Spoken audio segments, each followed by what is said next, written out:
Papá estaba borracho otra vez. La lluvia caía sobre mi parabrisas como las olas sobre una playa, mientras lo llevaba a casa desde otro bar donde había hecho el ridículo. No era un borracho pendenciero, no, era un llorón. Se sentaba en la barra con la cabeza sobre la mesa y empezaba a sollozar, a lamentarse, a desanimar a todo el local. Miraba por la ventanilla del copiloto a estados de semiconciencia en los que no podía reunir la coherencia mental necesaria para registrar emociones tan complejas.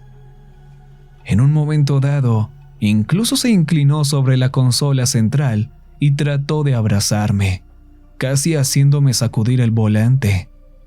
«Papá, no, Dios, estoy intentando conducir. Quédate en tu mitad del auto o tendré que detenerme». Como un perro leal, reconoció el tono de mis palabras, aunque no su significado, y retrocedió tímidamente. Desde que iba a la escuela primaria, la gente me decía que era muy maduro para mi edad. Pero en cierto modo tienes que serlo, cuando te ves obligado a actuar como el padre de familia. La carretera discurría paralela al único río de la zona, al que todos los escolares llamaban el Canal del Diablo. Entraba y salía serpenteando detrás de los árboles, como si quisiera burlarse de todos los conductores que pasaban. Lo sabía, pero no podía evitar sentir un cierto cariño nostálgico por él. Era lo único que ofrecía alguna sensación de peligro y misticismo a lo que, de otro mundo, habría sido el pueblecito menos interesante del país. De un vistazo, parecía apacible, pero poco profundo y lo bastante estrecho como para cruzarlo de un salto. No había forma de saber que en realidad tenía cientos de metros de profundidad, que la corriente era más fuerte de lo que podría soportar un nadador olímpico, que las orillas estaban socavadas y era imposible volver a subir una vez dentro, que el agua carbonatada había tallado intrincadas redes de cientos canales y cuevas en lo más profundo de la piedra caliza. Si te equivocabas al saltar, la corriente te atrapaba, te estrellaba contra las rocas y te hundía en una cueva oscura en la que tu cuerpo se conservaba para siempre, clavado en una pared o en el techo de piedra como un macabro adorno. El canal aparece en todos nuestros cuentos populares y de fantasmas. Cuando era niño, nos gustaba contar la historia del viejo Bart O'Neill, un prospector del siglo XIX, cuya gata era, al parecer, muy popular entre los gatos del vecindario. Cada vez que se quedaba preñada, se decía que él recogía a los gatitos en un saco de arpillera y los arrojaba a todos al Canal del Diablo. Al menos, y aquí era cuando quien contaba la historia bajaba la voz a un susurro, hasta que encontraron su cuerpo en su cama, destrozado por cientos de pequeñas garras. Le habían sacado los ojos a arañazos, le habían arrancado los dedos a mordiscos como si fueran zanahorias, le habían desgarrado la caja torácica y dentro de su pecho la policía encontró excremento. Así es, según la leyenda, los gatitos espectrales habían usado su cavidad torácica como caja de arena. Eso era todo inventado, por supuesto, la burda invención de escolares imaginativos. Pero he buscado en periódicos antiguos y he encontrado que alguien llamado Bart O'Neill realmente desapareció de la ciudad hace mucho tiempo. Sin detalles sangrientos, solo se levantó y desapareció.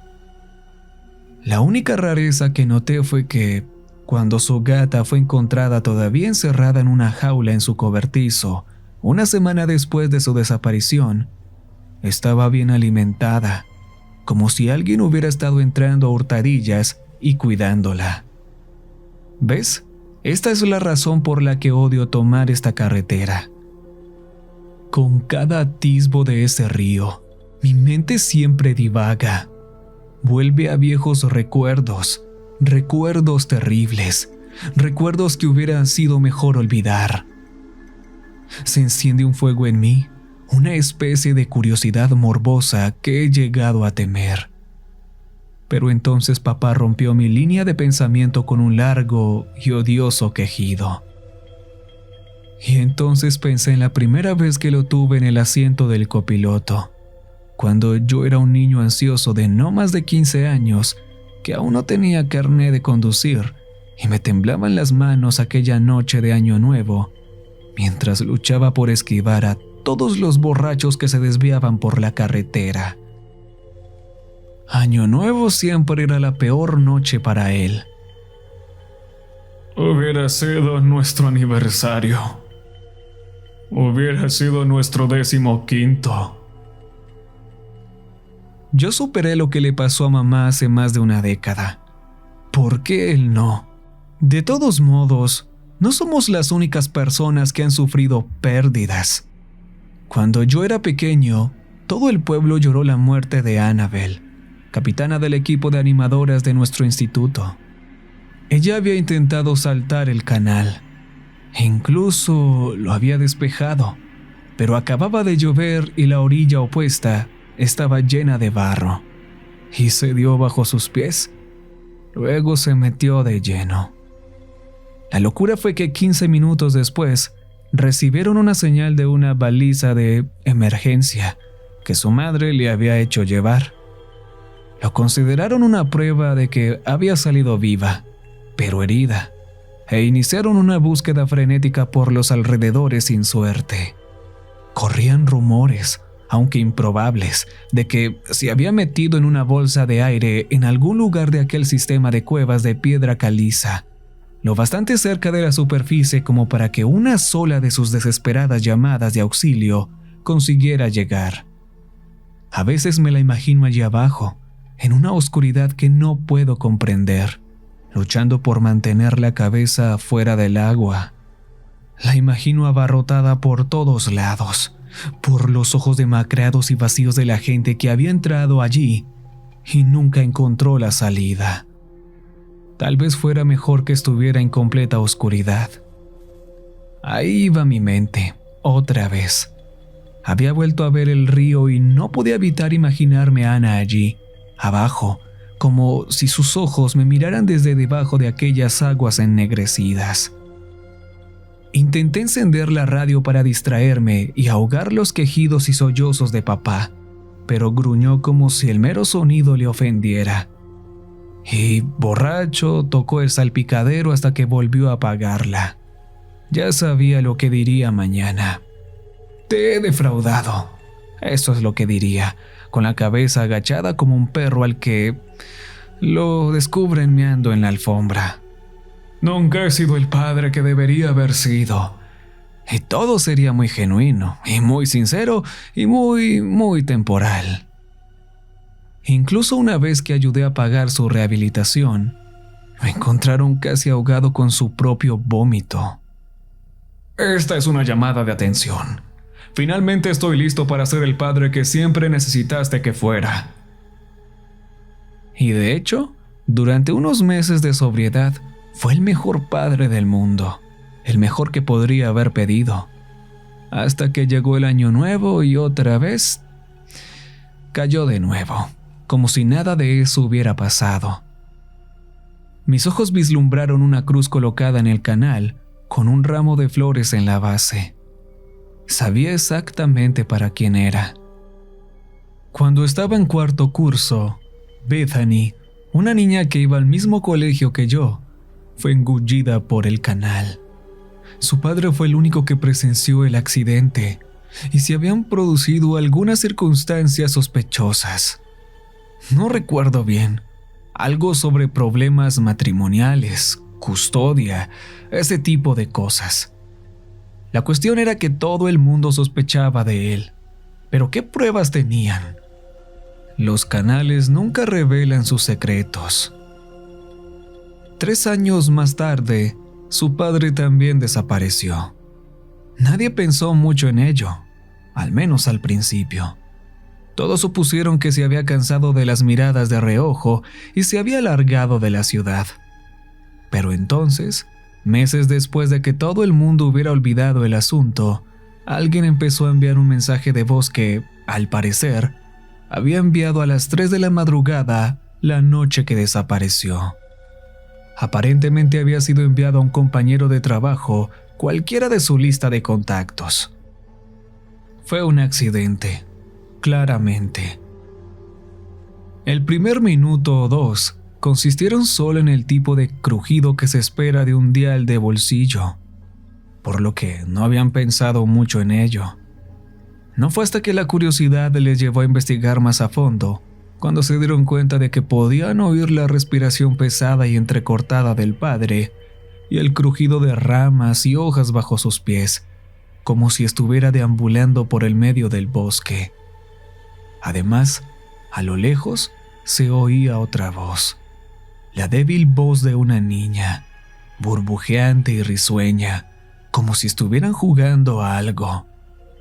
¿Papi? La voz seguía gritando en la noche. ¡Papá, ¿dónde estás? También se dieron cuenta de que no se oían grillos, ni pájaros, ni nada de lo que se esperaría del bosque por la noche. Todo estaba en silencio, como si todas las criaturas del bosque sintieran la presencia de un depredador. La respiración del padre se hacía más pesada y aterrorizada cada vez que la voz sonaba más fuerte, más cerca, pero seguía siendo ahogada, como si intentara desesperadamente guardar silencio, pasar desapercibido. Al final, estaba tan cerca que se oían sus pasitos entre las hojas, y el padre ni siquiera se atrevía a respirar. Y después, el sonido de las ramas al partirse, el grito ahogado del padre y aquella vocecita riendo y declarando en tono cantarín: ¡Papá, te he encontrado! Y en ese preciso instante, el buzón de voz alcanzó su límite de tiempo. La versión oficial de la policía era que se trataba de una falsificación, un audio manipulado por adolescentes aburridos para alimentar la mitología sensacionalista del canal del diablo. Pero los familiares que quedaban de Bethany juraban que reconocían aquella vocecita risueña que era inconfundible. Perdido en mis pensamientos, parpadeé y de algún modo en ese instante apareció una mujer en medio de la carretera.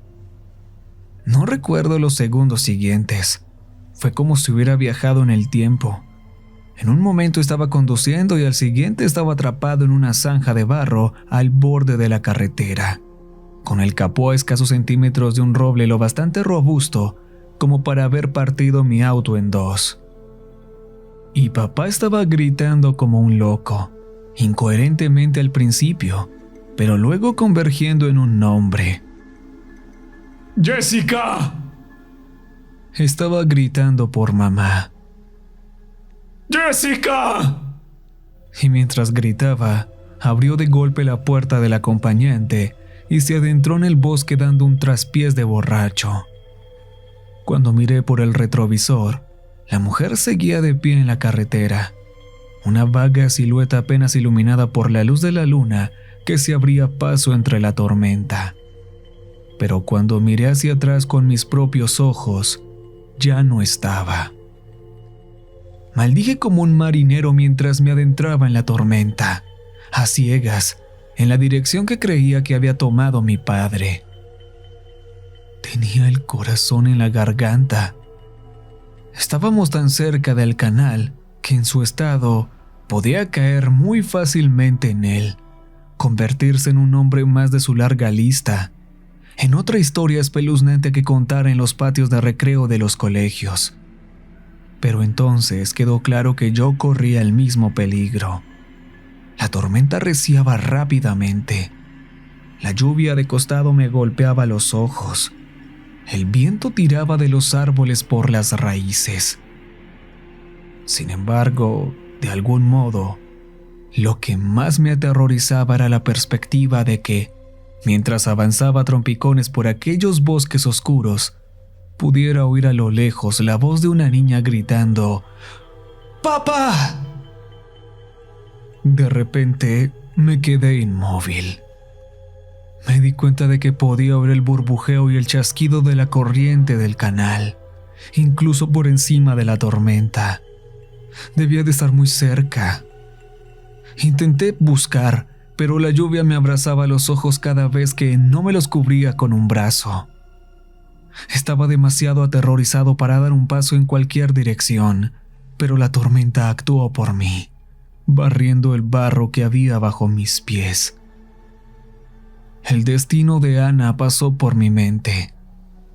La orilla fangosa cediendo. Mi muerte ni siquiera iba a ser original. Me agité y me tambaleé, sintiendo que la tierra parecía envolverme desde abajo, como si una enorme criatura me arrastrara hacia sus fauces. Por pura suerte, me agarré al azar. Lo único que me salvó de las aguas fue una gruesa y robusta raíz de árbol, a la que me aferré con todas mis fuerzas, aunque la lluvia la dejó empapada y resbaladiza. Aguanté un rato, sin poder volver a subir, pero sin querer soltar mi único salvavidas. Y entonces sentí que una mano fría me rodeaba el tobillo. Mi cuerpo se tensó con tal horror que perdí el agarre en un instante, y aquellas crueles aguas me dominaron. Parecían jugar conmigo durante un rato, dándome vueltas bajo la superficie mientras me acurrucaba en posición fetal. El frío me hizo respirar de forma instintiva, llenándome los pulmones de agua. Mientras me sostenía el pecho, abrí los ojos durante una fracción de segundo.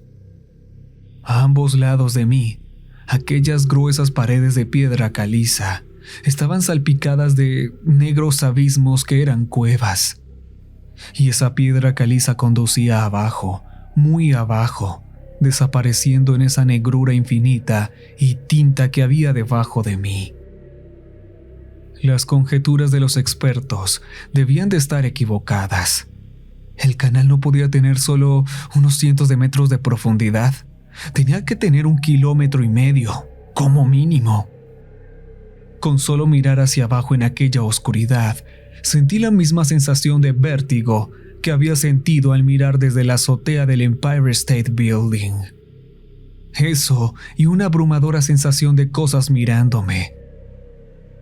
Me recordó a cuando de niño me uní al grupo de teatro.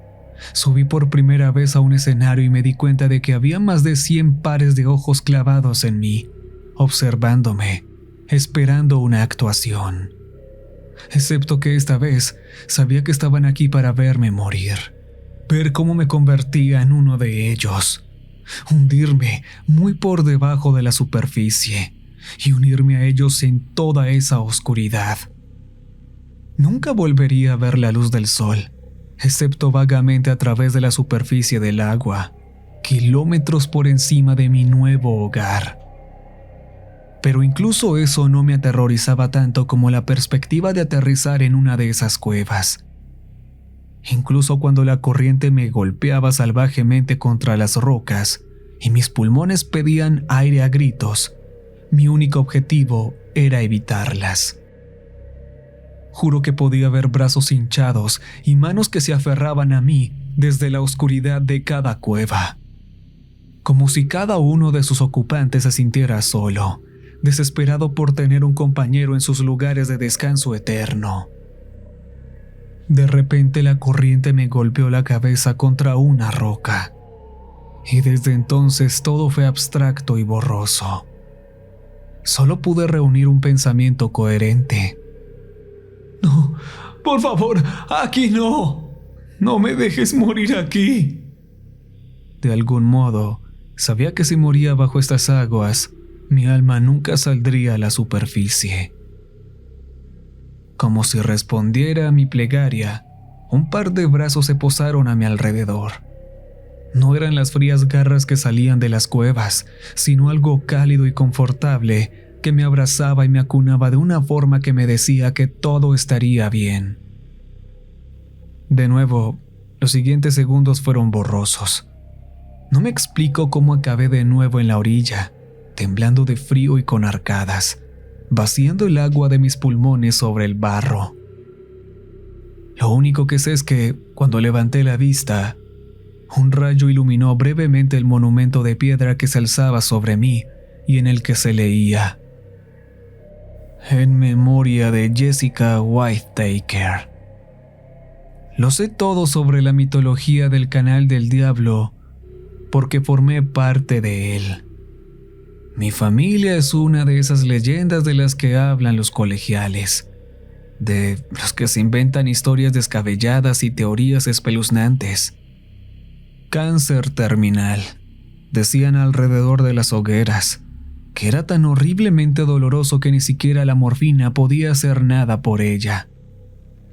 Había sido pintora, siempre dibujando retratos de los bajos fondos. Ella era la única persona que pensaba que era hermoso, no malo. Según cuentan, le suplicó a su marido: «Por favor, llévame al río, déjame formar parte de él. No quiero hacer más daño». Dicen que lo hicieron en su aniversario, el día de Año Nuevo. Oí un rugido largo y ahogado. Por un momento me sentí casi aliviado. Pensé que era otro de los quejidos de borracho de mi padre. Luego me di cuenta de que procedía del propio río. Me di la vuelta y vi a una docena de manos que se extendían por la orilla, cosas innombrables que se levantaban de las aguas. Solo pude vislumbrar vagamente las criaturas que se arrastraban y se quejaban, iluminadas brevemente por los relámpagos. Sus pieles blanqueadas y transparentes parecían mapas de carreteras hechos de venas y arterias tensadas sobre músculos grises, costillas dentadas y órganos pútridos. A muchos les faltaban piernas, brazos e incluso la cabeza. Otros eran aún más antiguos, hilos de carne momificados que parecían cosidos a los restos de una estructura esquelética en ruinas.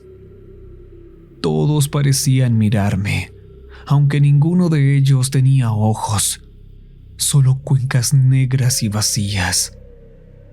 Se arrastraban hacia adelante con horrible determinación. Una vez que el canal te había llevado a sus aguas, te había reclamado, ya no había marcha atrás. Solo venían a recuperar lo que les debían. Intenté arrastrarme por el barro, pero era como arrastrarme en un mal sueño. Sentía como si el planeta mismo estuviera girando de lado, como si la gravedad me guiara hacia el río. Entonces, una figura irrumpió en el bosque, grande y corpulenta. Era mi padre. Tropezó en medio de la multitud de muertos, agitando los brazos, tratando de captar su atención. ¡Hey! ¡Llévenme a mí! ¡Llévenme a mí y no a él!, gritaba como un poseso, pero no parecían darse cuenta de su presencia. Estaban muertos de miedo, ciegos al resto del mundo. Entonces se giró hacia el lago y mis ojos siguieron su mirada hasta la mujer del camino. Ahora su silueta estaba de pie en medio del río. Parecía flotar unos centímetros sobre el agua, con el vestido ondeando al viento. ¡Jessica! ¡Llévame! ¡Diles que me lleven! Dejó escapar un grito crudo y primitivo, uno que debió desgarrarle la garganta. ¡No quiero hacer más daño! Ella le hizo una seña tranquilamente con un dedo, y en ese momento, él supo lo que tenía que hacer. Ni siquiera lo dudó. Se deslizó por la orilla y por un momento, pareció estar de pie sobre aquellas aguas burbujeantes y crecidas, igual que ella. Tenía los brazos extendidos mientras avanzaba a trompicones, como dispuesto a abrazarla. Y entonces parpadeé. Y habían desaparecido. También desapareció aquella legión de muertos. Parecía que habían aceptado el intercambio, un alma por otra. El canal siempre recibía su merecido.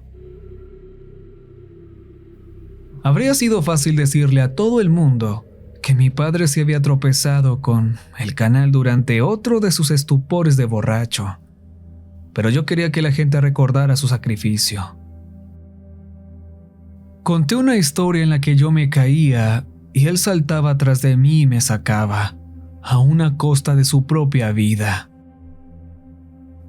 Debo admitir que no tenía mucho sentido, y algunos incluso sospecharon de mí durante un tiempo.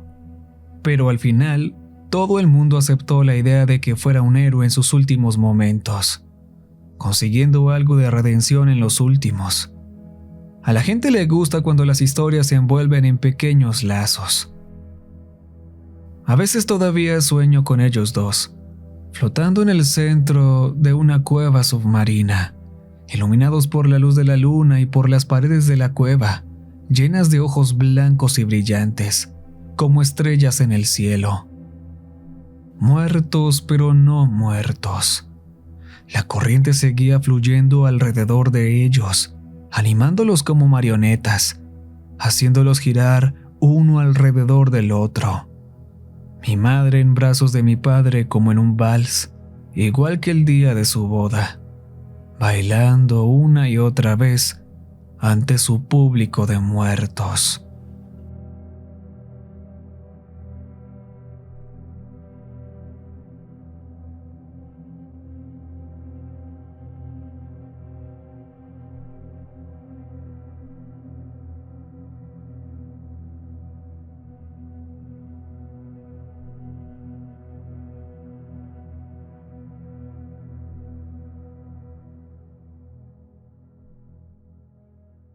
Recuerden que